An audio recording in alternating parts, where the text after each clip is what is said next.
സാറേ, അവള് ആത്മഹത്യക്ക് ശ്രമിച്ചതാണ്. അതിന് കാരണക്കാരായ ആരോ ഒരാളുണ്ട് സാറേ. ലക്ഷ്മൺ ഒന്ന് തെളിച്ചു പറഞ്ഞ് സമയമെടുത്ത് വിശദമായി. എനിക്ക് 4-5 പശുക്കളാണ്. അതാണ് പ്രധാന വരുമാനം. ഇന്ന് രാവിലെ മോൾക്ക് എത്ര വയസ്സുണ്ട്? 20.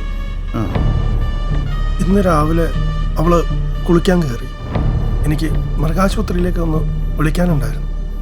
അപ്പം എൻ്റെ ഫോണിൽ ചാർജ് ഇല്ലാത്തത് കൊണ്ട് ഞാൻ പൊന്നിയുടെ, അങ്ങനെയാ പേര്, പൊന്നിയുടെ ഫോണെടുത്ത് ഞാൻ വിളിച്ചു. സംസാരിച്ച് തീർന്നതും വാട്സാപ്പിലേക്ക് ഒരു മെസ്സേജ് വന്നു, ഒരു വീഡിയോ. ഞാനത് തുറക്കാൻ പാടില്ലായിരുന്നു സാറേ. എന്തായിരുന്നു അതിൽ? ഒരപ്പന്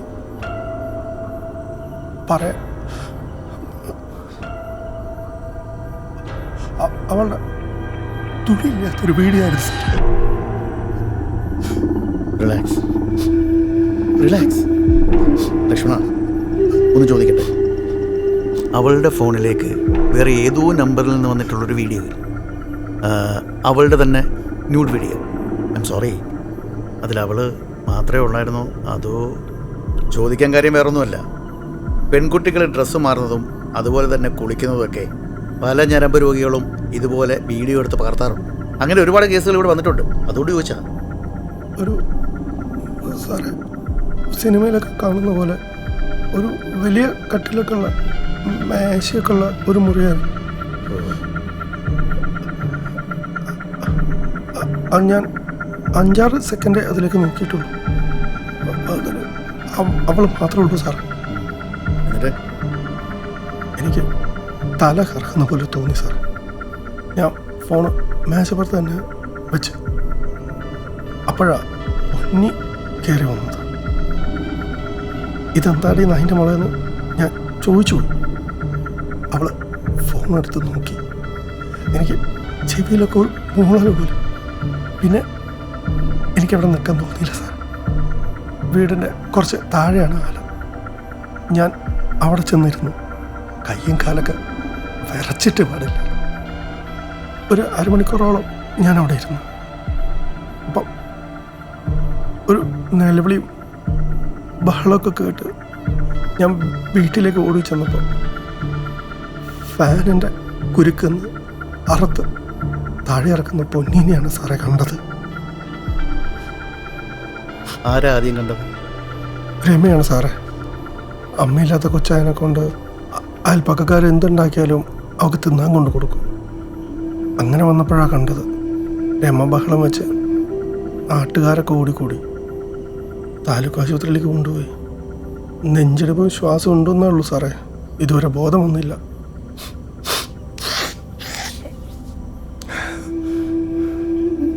എൻ്റെ കൊച്ച് ചാവാൻ നോക്കിയതിന് കാരണക്കാരനായ ആളെ പിടിക്കണം സാറേ.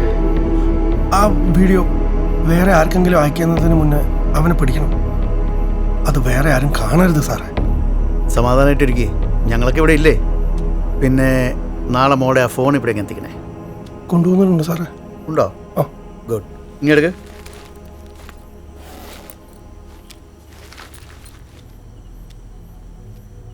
ലോക്കാണല്ലോ. 7.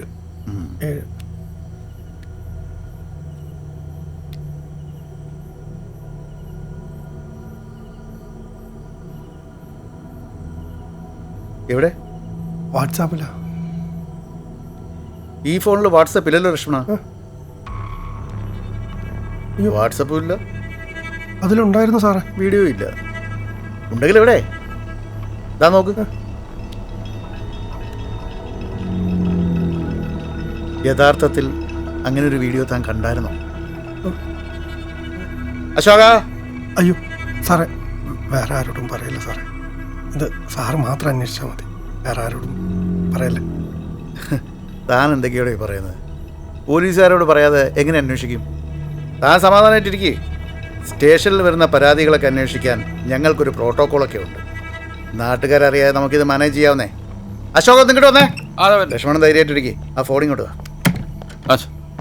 അശോക, ഈ ഫോൺ നാളെ വർക്കിംഗ് അവേഴ്സ് തുടങ്ങുമ്പോൾ തന്നെ സൈബർ സെല്ലിൽ എത്തിക്കണം. എന്തൊക്കെയാണ് അറിയേണ്ടതെന്നുള്ളത് ഞാൻ സൈബർ എസ് ഐ ദിനേശിനെ വിളിച്ച് പറഞ്ഞോളാം. എത്തിക്കേണ്ടത് തൻ്റെ ജോലിയാണ്. സാറേ നാളെ പെങ്ങളുടെ വീട്ടിലൊരു ഫംഗ്ഷൻ ഉണ്ടായിരുന്നു. വേറെ വർത്താനമില്ല. ശരി സാർ. നമുക്ക് ശരിയാക്കാം. താൻ സമാധാനമായിട്ടിരിക്കും. തനിക്കിനി ഏലക്കുടിയിലേക്ക് പോകാൻ വണ്ടി കിട്ടുമോ? ഞാൻ ആശുപത്രിയിലേക്കാ. ഓ, എന്നാ ചെല്ല്. ധൈര്യമായിട്ട് വെക്കോ.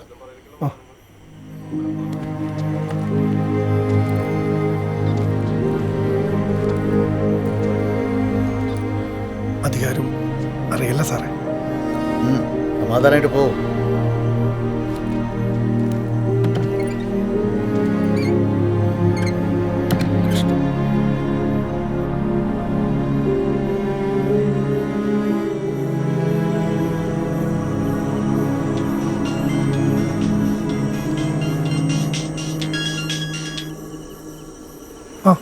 അനൂപ്. ലക്ഷ്മണേട്ടാ, രാവിലെ വിളിച്ചപ്പോഴേ കുറച്ച് തിരക്കിലായി പോയി. പിന്നീട് വിളിക്കാൻ വിട്ടുപോയി. എന്താ വിളിച്ചിരുന്നത്? അതോ, ഒന്ന് പോലീസ് സ്റ്റേഷൻ വരെ കൂടെ വരുമോയെന്ന് ചോദിക്കാനായിരുന്നു. ഞാൻ ഒറ്റയ്ക്ക് തന്നെ പോയി അനൂപ്. ആ, പൊന്നിക്കിപ്പോൾ എങ്ങനെയുണ്ട്? കണ്ണു തുറന്നില്ല, ഒന്നും പറയാറായിട്ടില്ലതാ ഡോക്ടർ പറഞ്ഞു. പേടിക്കണ്ട, എന്തായാലും ജീവൻ തിരിച്ചു കിട്ടിയില്ലേ. പിന്നെ ലക്ഷ്മണേട്ട കാശ് എന്തെങ്കിലും വേണമെങ്കിൽ ചോദിക്കണം. ആരാ ലക്ഷ്മണൻ? ആ അത് വിളിക്കുന്നു. അനൂപ, ഞാൻ വിളിക്കാം. ആ, വേദനയുണ്ടോ? നല്ല കാറ്റ്, മഴ വരുന്നുണ്ട് തോന്നുന്നു. ആ, ഉമ്മ ഇങ്ങനെ കിടക്കണ. നീ ഇങ്ങനെ ഓരോ കിന്നാരം പറഞ്ഞു ഉമ്മ ഇങ്ങനെ കിടത്തിരിക്കല്ലേ. ചിരിക്കണ. ഇതെന്താ ക്ലോസപ്പിന്റെ പരസ്യം? ഏയ്, നമുക്ക് എഴുന്നേക്കണ്ടേ? അങ്ങനെ ഒരു ചാടിയാലോ? കമോൺ. ഈ പാട്ട് പാടിയാലേ പെട്ടെന്ന് എഴുന്നേറ്റ് നടക്കാം അല്ലേ? ഇതിങ്ങനെ വിട്ടുകൊടുത്താൽ ഞാനിനി അങ്ങോട്ടില്ല. അവനകത്തുണ്ട്. നിങ്ങൾ പോയി സംസാരിച്ചാൽ മതി. അതെന്താണെന്ന് ജമാഅത്ത് പ്രശ്നത്തിൽ അന്യമത്സരം ഇടപെടാതിരിക്കുന്നതല്ലേ നല്ലത്. അതല്ല എന്റെ ശരി. നീ കെട്ടിക്കൂടി ഇവനെ. എനിക്ക് സമ്മതം. ഓ, ലോഡിങ് ആൻഡ് അൺലോഡിങ് ചെയ്യുന്നോണ്ടാവും. അതൊന്നുമല്ല, നല്ലവനാന്ന് തോന്നിയിട്ടാ. അതെനിക്കും കൂടെ തോന്നണ്ടേ? പിന്നെ തോന്നാഞ്ഞിട്ടാണ് എന്നും രാത്രി വന്ന് ഞാൻ ഇവനെ കെട്ടിക്കോട്ടെ ഉമ്മമാന്ന് ചോദിച്ചുകൊണ്ടിരിക്കുന്നത്. എന്താണ്?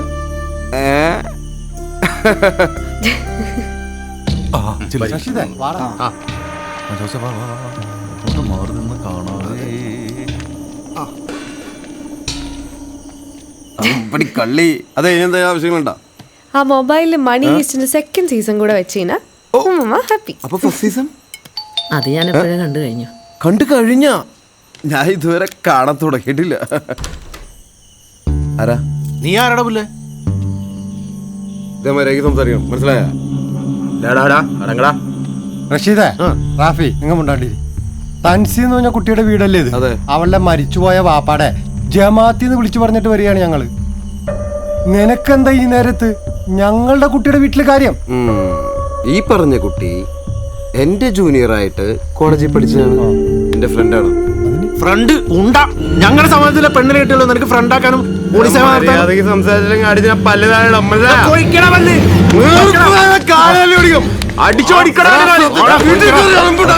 കച്ചവടം ഞാൻ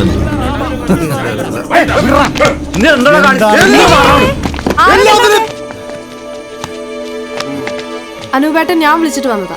എന്താ പ്രശ്നം? മോളെ, വാപ്പ ഉമ്മയില്ലാത്ത കുടുംബങ്ങളുടെ കാര്യത്തിൽ ഞങ്ങൾക്ക് ചില ഉത്തരവാദിത്തങ്ങളൊക്കെ ഉണ്ട്. എന്റെ വാപ്പയമ്മ മരിച്ചതേ കഴിഞ്ഞ ആഴ്ചയല്ല. എനിക്ക് 6 വയസ്സുള്ളപ്പോ മല ഇടിഞ്ഞിട്ടാ.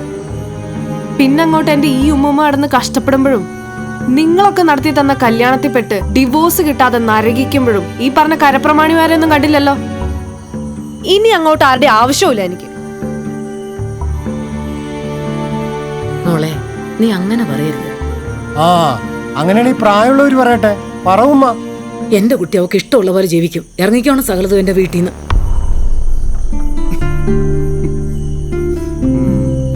കിട്ടിയില്ലേ? അല്ല, ഉണ്ടായിരുന്നു.